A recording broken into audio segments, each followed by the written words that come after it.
বদলাপুরে ধর্ষণ কাণ্ডে পুলিশ এনকাউন্টারে মৃত অভিযুক্ত পুলিশের মাস্কট স্পিন কন্ট্রোল ল্যাবের পরীক্ষায় এটি প্রমাণিত। কেয়াসেট আলোপেক্স পেন্টা অ্যাক্টিভ নতুন চুল গজাতে সাহায্য করে, চুল পড়া বন্ধ করে। কেয়াসেট আলোপেক্স পেন্টা অ্যাক্টিভ 10 হেয়ার ফল প্রবলেমের একমাত্র সলিউশন। থেকে পালানোর চেষ্টায় অভিযুক্ত, এমনকি পুলিশের রিভলভার ছিনিয়ে নেন অভিযুক্ত। পুলিশকে লক্ষ্য করে গুলি চালানোর অভিযোগ। আত্মরক্ষার স্বার্থেই পাল্টা গুলি চালায় মহারাষ্ট্র পুলিশ এবং পুলিশের গুলিতে মৃত্যু হয় অভিযুক্ত স্কুল ছাত্রীকে ধর্ষণ কাণ্ড এবং সেই ধর্ষণ কাণ্ডেই অভিযুক্ত অক্ষয় শিন্ডে। পুলিশের রিভলভার ছিনিয়ে নেয় অভিযুক্ত।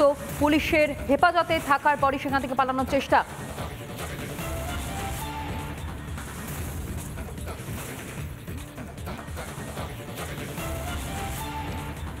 মহারাষ্ট্রের মুখ্যমন্ত্রী এবং উপমুখ্যমন্ত্রীর বক্তব্য আপনাদের সামনে আমরা তুলে ধরি একদম পর পর।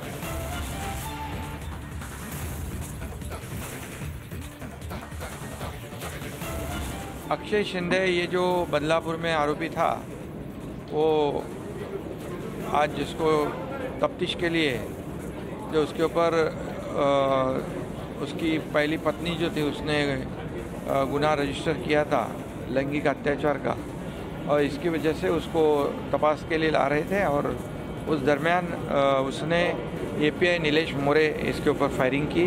नीलेश मोरे जख्मी है, घायल है, और इसीलिए पुलिस ने खुद के बचाव के लिए ये कार्यवाही की है। और ऐसी प्राथमिक जानकारी मुझे मिली है, बाकी तो पुलिस जांच के बाद बाकी सब पता चलेगी। असॉल्ट की एक कंप्लेंट की थी, उसके लिए एक वारंट लेकर उसको उसकी तफ्तीश के लिए लेकर जा रहे थे।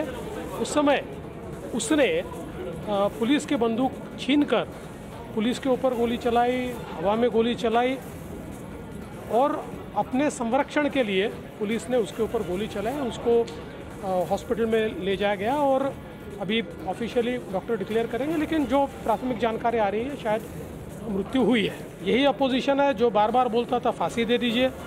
अब वही अपोजिशन जब पुलिस के ऊपर गोली चलाई जाती है तो पुलिस अपना रक्षण करेगी या नहीं करेगी?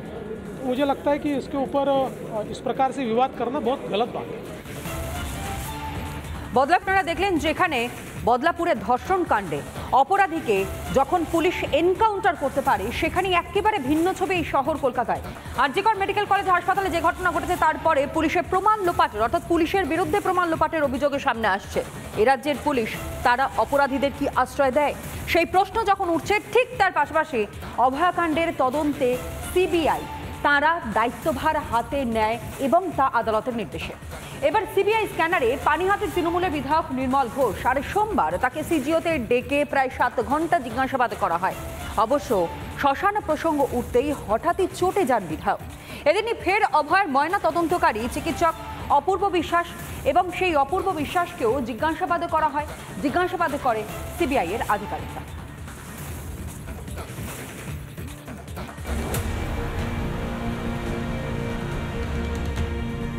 অভয়া ধর্ষণ খুনের ধোঁয়াশা যেন কিছুতেই কাটছে না।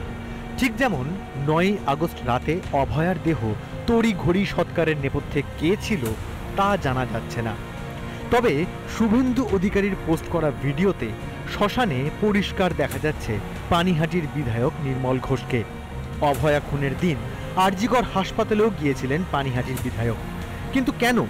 শুনুন বিধায়কের আজব যুক্তি।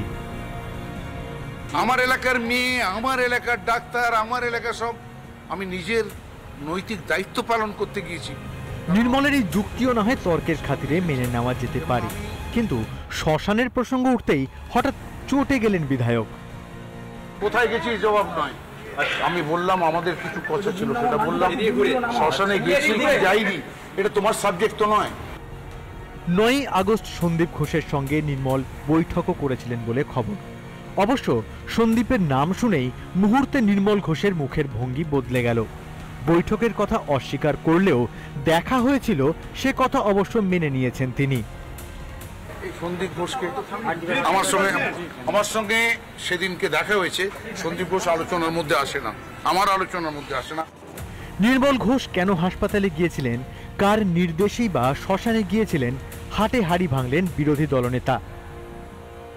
ঘোষের মোবাইল ফোনটা শুধু নিয়ে নিন আর রিমান্ডে নিয়ে নিন, রিমান্ডে নিয়ে নিন নির্মল ঘোষকে, ভালো করে আপ্যায়ন করুন, বলে দিবে মমতা ব্যানার্জি কতবার, এই নির্মল, এই নান্টুদা, কেন তুমি এখনো পড়াতে পারোনি?